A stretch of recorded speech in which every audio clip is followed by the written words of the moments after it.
Some of the early Christians are now called Gnostics, or the people who know. The Gnostics were mystics. That is to say, they were people that felt they could have some kind of direct access to God. The word Gnostic comes from the Greek word gnosis, which means knowledge. But this kind of knowledge is not everyday knowledge. It is not book learning. It is insight. It is intuition.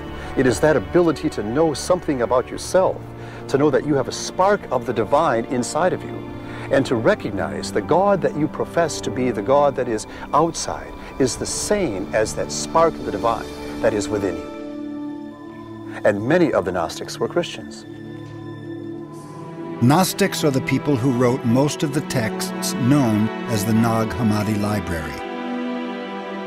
Their stories about Christ are much more abstract and philosophical than those of the New Testament. One favorite was the Gospel of Thomas.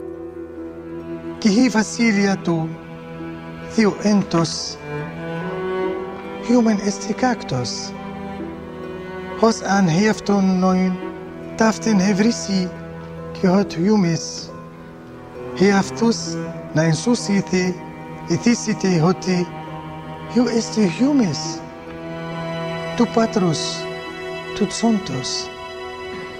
When some of us were in graduate school and we first got to know these other Gospels, like the Gospel of Thomas, we were told, well, these are Gnostic, these are heretical, these are weird and strange.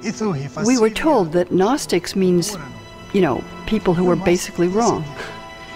And this is sort of like in the 1940s and 50s in this country, you'd talk about the communists. And that's a way of dismissing them. So Gnostic is a term like that. They didn't call themselves that. They called themselves Christians. Early church fathers fought against the Gnostics. One of the difficulties that the Gnostics presented for people in the emerging Orthodox Church was the fact that Gnostics didn't need to have the advice and the control and the insight that came from the priests and the bishops. They had that insight in themselves, and that bothered the church leaders.